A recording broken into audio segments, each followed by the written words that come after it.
Yo, c'est Noémie et aujourd'hui on se retrouve pour mon wrap-up du mois de mars. Comme d'habitude, on va commencer par faire un petit tour du côté des statistiques. Au mois de mars, j'ai lu 7 livres que j'ai lus tous en version papier. Pas de livre audio, pas de livre numérique et donc pas de mixed média. Pour un total de 2454 pages, ce qui représente approximativement 79 pages par jour. J'ai pas atteint les 100 pages par jour comme j'essaye de le faire si je peux. J'ai eu un mois de mars relativement mitigé en termes de quantité de lecture. J'ai lu moitié moins de livres que ce que j'ai lu en janvier et en février.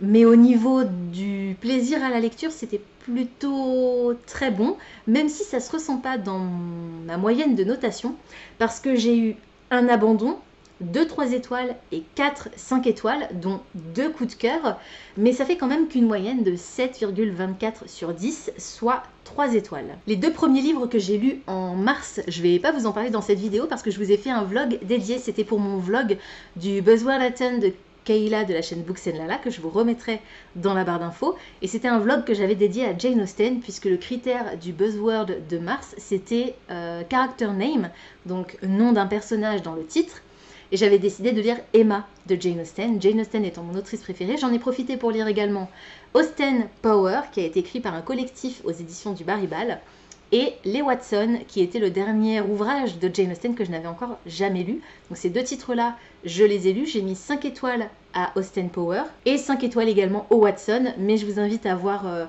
mon vlog pour en apprendre un petit peu plus sur mon opinion globale. Ensuite, j'ai lu Contes japonais de Vanessa Calico et illustré par Shiitake aux éditions du Héron d'Argent. C'est la collection Beaux livres et encyclopédie de cette maison d'édition.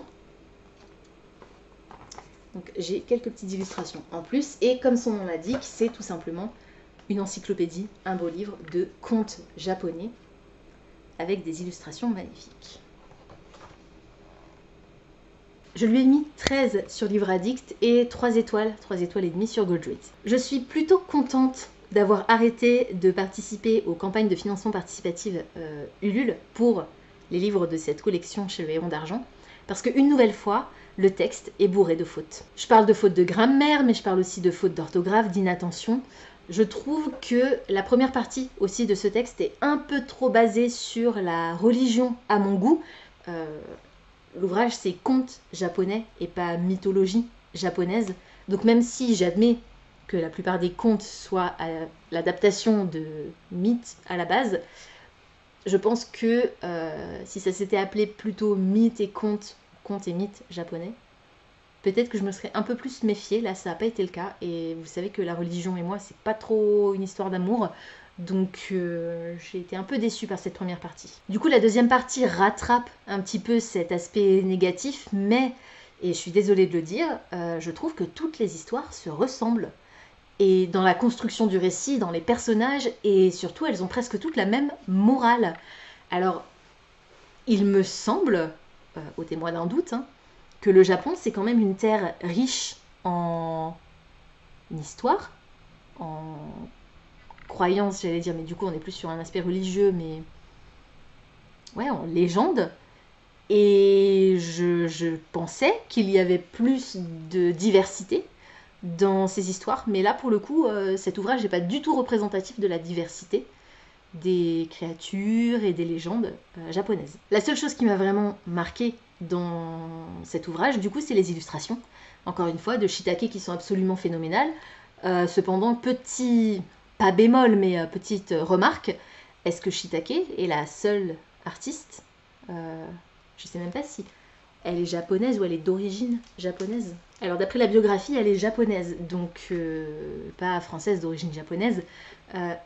J'adore ce qu'elle fait, et vraiment je trouve que son travail est absolument exceptionnel, mais est-ce que c'est la seule illustratrice ou illustrateur, peu importe, féminin, masculin, peu importe, japonaise qui existe?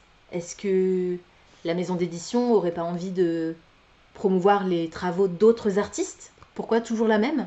Même si, comme dit, j'ai rien contre son travail, c'est très très beau et j'aime vraiment beaucoup son style, mais ça pourrait être sympa aussi de découvrir d'autres auteurs, d'autres artistes.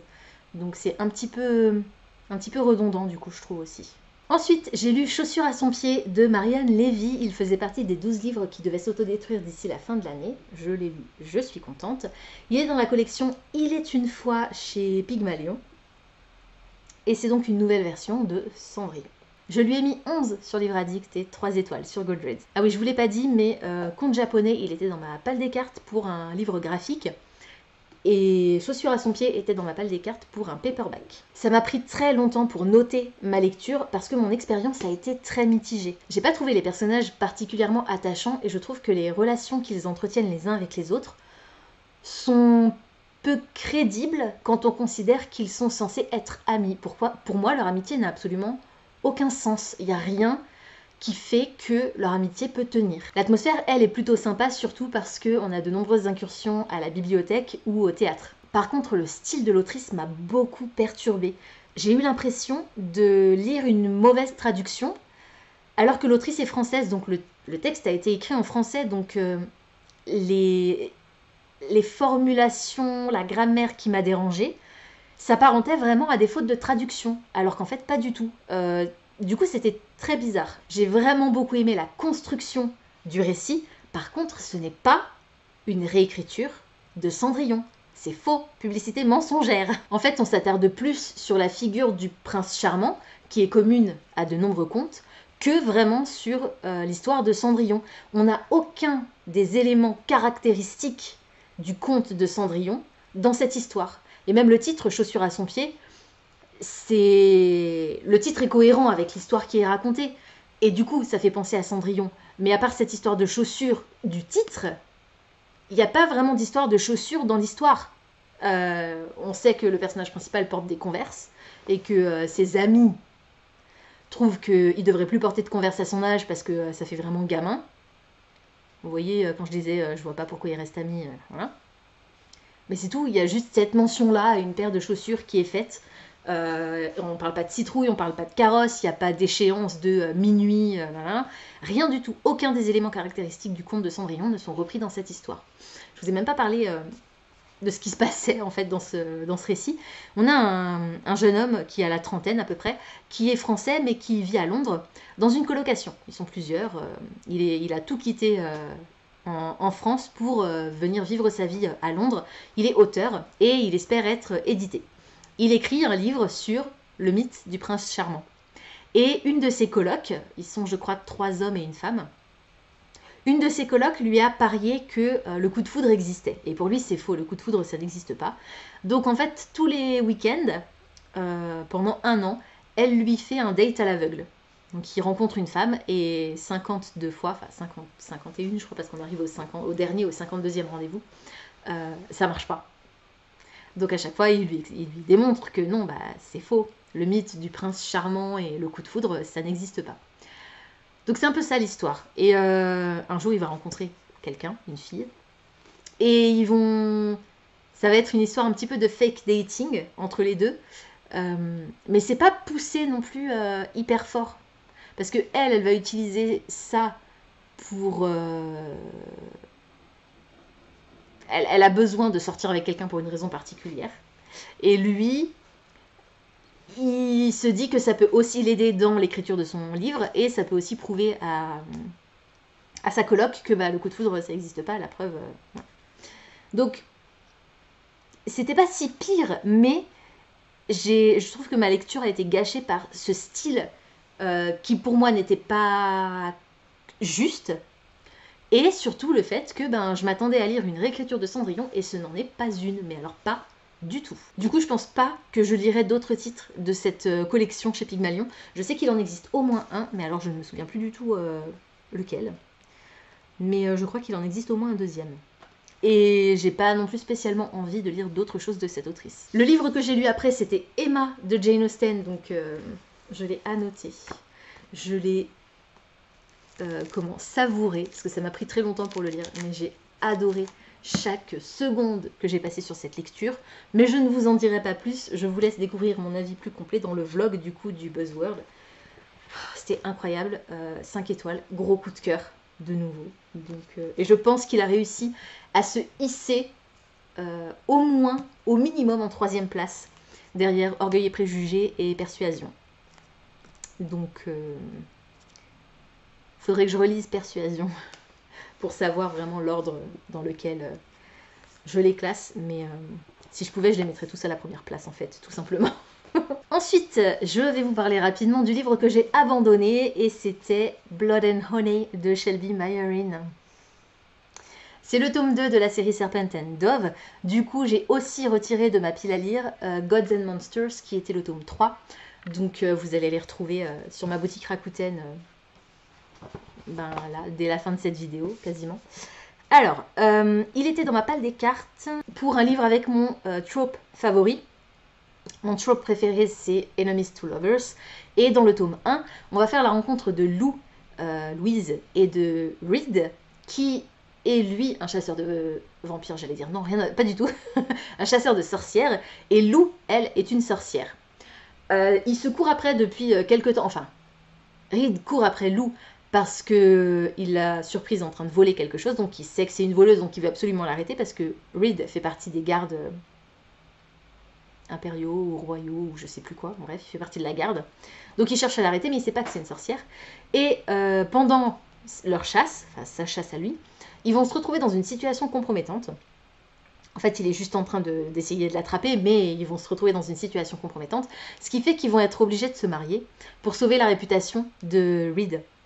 Et donc, il va se marier avec une sorcière, même s'il ne sait pas que c'est une sorcière. Donc, elle va réussir à cacher un petit peu ça pendant quelques temps, jusqu'à ce que tout soit révélé. Donc, Enemies to Lovers, c'est de la fantasy romance qui se passe en France. Et il me semblait me souvenir que j'avais bien apprécié le tome 1. Et en fait, quand j'ai retrouvé ma chronique du tome 1, je disais que j'avais bien aimé, je lui avais mis 16, je crois. Mais que les personnages m'agaçaient assez, et y compris le personnage principal. Et en fait, je pense que quand j'abandonne un livre, la raison numéro 1 pour laquelle j'abandonne, c'est les personnages. Et ce roman ne fait pas exception, malheureusement.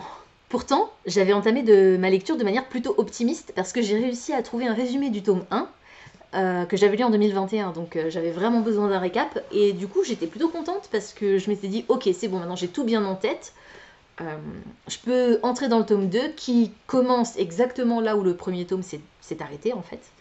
Donc ouais, j'étais plutôt sereine et j'avais plutôt hâte. Et donc malheureusement, mon problème avec les personnages à la lecture du tome 1 est réapparu à la lecture du tome 2. Lou et Reed, donc les deux personnages principaux, c'est valable aussi pour les autres, mais principalement ces deux-là, ils sont insupportables. Ils passent la moitié du temps à se sauter dessus, parce que ce sont des animaux en chaleur, et l'autre moitié du temps, ils la passent à ignorer et piétiner immanquablement le consentement l'un de l'autre. Et parfois même, ils font les deux en même temps. Ils se sautent dessus, mais en même temps, ils ignorent le consentement de l'autre. Je vous l'ai pas dit, mais je l'ai abandonné à peu près vers les 22%. J'étais à la page 124. Au-delà de la page 100, j'estime que j'ai donné suffisamment sa chance à un bouquin. Donc, quand il fait cette taille-là, on va dire. J'ai trouvé également que le style de l'autrice était vulgaire, mais à l'excès. Ça me gêne pas quand l'auteur est vulgaire dans certains récits. C'est le cas dans le roman dont je vais vous parler après. Mais là, il n'y avait absolument aucune raison. Il n'y avait rien qui le justifiait. Louise et je sais plus comment elle s'appelle, son amie, elles s'insultent entre elles. Mais c'est des petits noms gentils, tu vois. On se donne des petits noms genre Poufias, Pétasse, juste pour rigoler parce qu'on s'aime bien. Ça, c'est un truc que je ne supporte pas. S'insulter pour se donner un petit nom en insulte, je ne supporte pas ça. Et même à côté de ça, le nombre de fois où les personnages jurent sont vulgaires est absolument inutile. J'ai trouvé que c'était abusé. Et au-delà de ça, pour finir, j'ai trouvé que les protagonistes se mettaient systématiquement en danger, alors qu'ils savent qu'ils se mettent en danger. Ils font ça de manière totalement inutile, et quand je dis en danger, c'est pas juste ils risquent de se tordre la cheville, hein. Ils risquent leur vie et celle de leurs amis. Et ils le savent, mais ils y vont quand même. Allez, allons-y, let's go, c'est parti les amis, comme dirait on sait tous qui. Du coup, j'abandonne cette série, avec un petit regret quand même, parce que bon, une histoire d'amour entre un chasseur de sorcières et une sorcière, ça aurait vraiment pu me plaire. Le fait que ça se déroule en France, alors, Ok, ça aurait pu me plaire, mais pourquoi l'autrice qui n'est pas française a décidé de faire en sorte que son histoire se déroule en France? Ce qui pour l'instant n'a aucun intérêt avec l'histoire, hein. Ça pourrait se passer n'importe où ailleurs, ce serait la même chose. Du coup, voilà, j'abandonne cette série sans regret, même si... Enfin, sans regret. Un petit peu, j'aurais préféré qu'elle me plaise, j'aurais préféré ne pas l'abandonner et que la série me plaise, mais j'ai tellement de séries, vous l'avez vu dans une vidéo précédente cette année, hein, j'ai trop de séries pour m'attacher à des histoires qui ne me plaisent pas et qui sont vraiment laborieuses pour moi à lire. Donc, tant pis. Alors, comme je vous l'ai dit, Emma, ma relecture d'Emma, c'était un coup de cœur, donc ça aurait pu être mon livre préféré, mais j'en ai eu un deuxième au mois de mars, et celui-ci, c'était pas une relecture. Donc, j'ai privilégié la première lecture plutôt que la relecture pour le coup de cœur. Et cette lecture, qui a été un coup de cœur, je sais même pas par où commencer. Lisez cette série, lisez les livres de cet auteur. C'est l'Empire des damnés de Jay Kristoff, donc le tome 2 de l'Empire du vampire. Alors, il était dans ma palle des cartes pour un livre avec des personnages sur la couverture. Oui, je sais, c'est un peu triché. Sauf si on admet que les anges de pierre sont des personnages, ou que les crânes sont des personnages, ou que les loups, le loup et le lion et l'ours, enfin, qu'il y a des personnages. Mais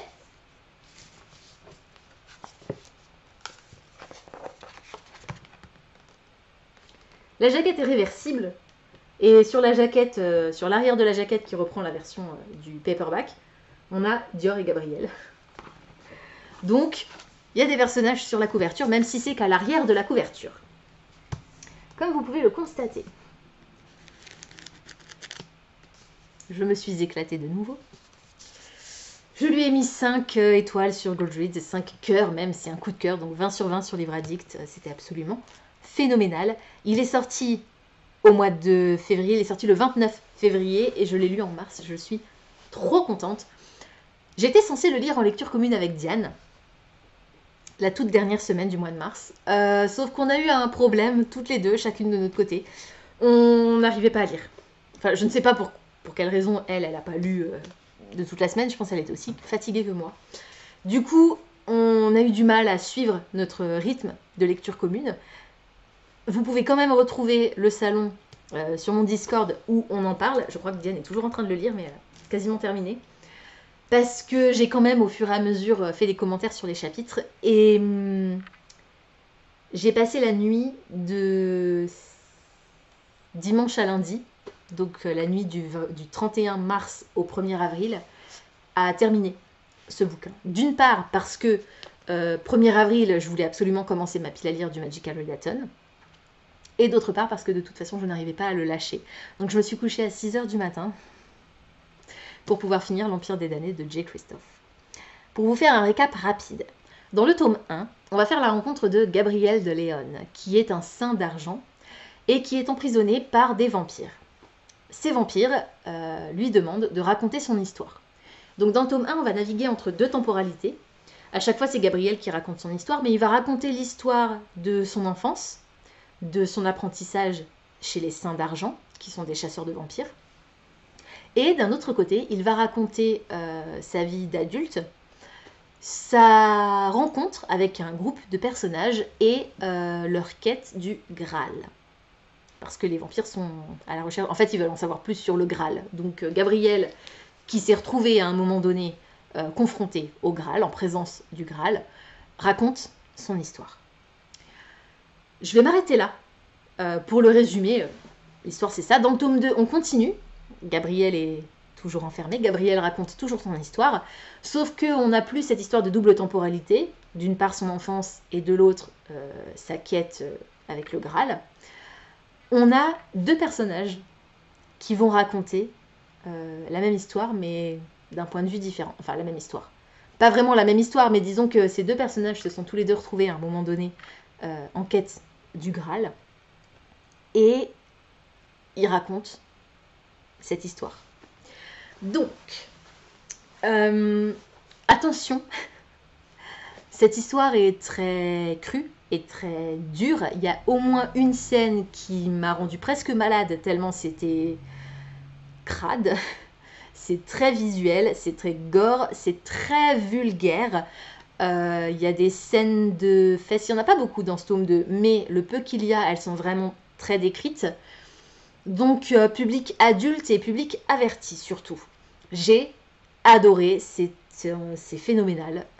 J. Christophe a un talent absolument incroyable pour raconter des histoires. C'est la version française, éditée chez De Saxus. Donc si on fait abstraction des nombreuses oublis, des nombreuses fautes et des nombreux oublis de correction, ce livre était parfait. Mais il faut pouvoir faire abstraction des nombreux oublis de correction. Parce que malheureusement, il y en a encore vraiment beaucoup. Et pourtant, on est en 2024, le problème a été remonté à plusieurs reprises. Et quand tu édites un ouvrage qui est tellement attendu, j'estime que ça mérite une double, voire une triple relecture avant l'édition. Et malheureusement, clairement, ça n'a pas été le cas. Sur tous les post-it que vous voyez là, alors il y en a vraiment la grande majorité, allez, 80%, 85%, c'est des moments, des petites phrases. Tous ceux qui sont sur le bas là, c'est les illustrations, parce que le roman est illustré. Mais il y a au moins 10 à 15%, ouais, peut-être même 15, non, allez, 10 à 15% de ces tabs, c'est des fautes. Parce que je les ai relevés quand même parce que ça me gonflait. J'en ai marre de voir qu'il y a encore des fautes et des oublis de correction dans des bouquins qui coûtent 30 €. Ça me rend taré. Donc la seule raison pour laquelle je l'ai acheté dans cette édition, c'est parce que j'ai le tome 1 dans la version Tour Collector et donc en français également. Donc je voulais une édition française qui match avec l'édition du tome 1. Mais comme je vous l'ai dit déjà dans une précédente vidéo, je n'achète plus les romans de cette maison d'édition à cause de leur traduction et de leur correction calamiteuse. Bref, revenons-en à nos moutons et à ce texte absolument phénoménal et à cette histoire et à cet auteur. Le fait de retrouver tous ces personnages, ça a été absolument extraordinaire et ça a confirmé que Gabriel de León est vraiment l'un de mes personnages favoris, préférés, toutes lectures confondues. Ses interactions avec Dior sont absolument impayables et l'humour de l'auteur, même s'il est très en dessous de la ceinture souvent, me fait mourir de rire à chaque fois. Et pourtant, Dieu sait que c'est pas le type d'humour que je préfère. Et j'aime énormément cette expression que je viens d'utiliser, Dieu sait que, parce qu'il est énormément question de religion dans cet ouvrage. Et comme je vous l'ai dit juste avant, vous savez que la religion et moi, c'est pas trop ça. J'adore la façon dont la religion est abordée dans ce texte. Parce qu'on a un personnage principal qui a été élevé dans la foi, a été élevé... c'est un saint d'argent. Donc clairement, il y a une relation très très forte avec Dieu. Et il a tout perdu, y compris la foi. Et j'aime énormément la façon dont c'est traité dans cette histoire. Donc j'ai très hâte d'avoir la suite qui va pas arriver tout de suite malheureusement. Ce que j'aime énormément chez cet auteur et que j'avais déjà relevé dans Nevernight, c'est que entre 2 ou 3 ou 100 ou 1000 moments de vulgarité, il réussit à nous caser des petits passages de pure poésie. Quand je parle de vulgarité, je parle autant en termes de langage des personnages que en termes des scènes auxquelles on assiste. Les illustrations sont absolument somptueuses et ça donne vraiment vie au récit. Je vais essayer de vous en montrer une qui n'est pas spoilante. Ben voilà, celle-là par exemple, la première. Le détail de ces illustrations, c'est absolument incroyable.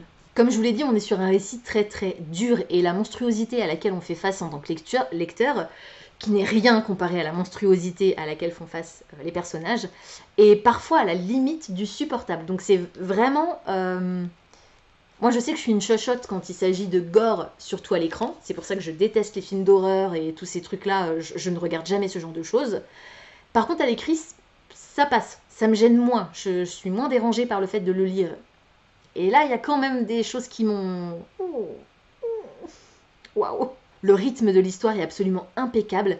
Et le nombre de fois où je me suis surprise à dire « Purée, je le savais », ben, ça montre que l'auteur a disséminé suffisamment d'indices pour qu'on se doute de ce qui va arriver, sans que ce soit frustrant ou en mode « Ouais, bah de toute façon, c'était évident, je le savais ». C'est plus le côté satisfaisant de « Oh, purée, j'en étais sûre ».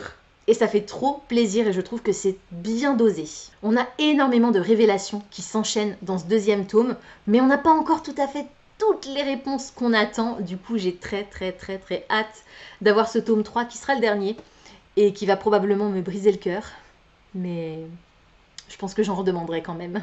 Voilà, c'est tout pour aujourd'hui. J'espère que cette vidéo vous aura plu. Comme d'habitude, n'hésitez pas à me dire dans les commentaires si certains des titres que je vous ai présentés aujourd'hui vous intéressent, si vous les avez déjà lus et surtout ce que vous en avez pensé. N'hésitez pas également à me dire ce que vous avez lu en mars. Est-ce que vous avez fait des abandons? Est-ce que vous avez eu de nouveaux coups de cœur? Pensez à vous abonner à la chaîne, à liker et à partager cette vidéo, ça me fera toujours plaisir. Pensez également à activer la petite cloche des notifications qui vous permettra de savoir quand je poste du nouveau contenu. En attendant de vous retrouver, je vous souhaite d'excellentes lectures et je vous dis à très bientôt dans une prochaine vidéo. Ciao!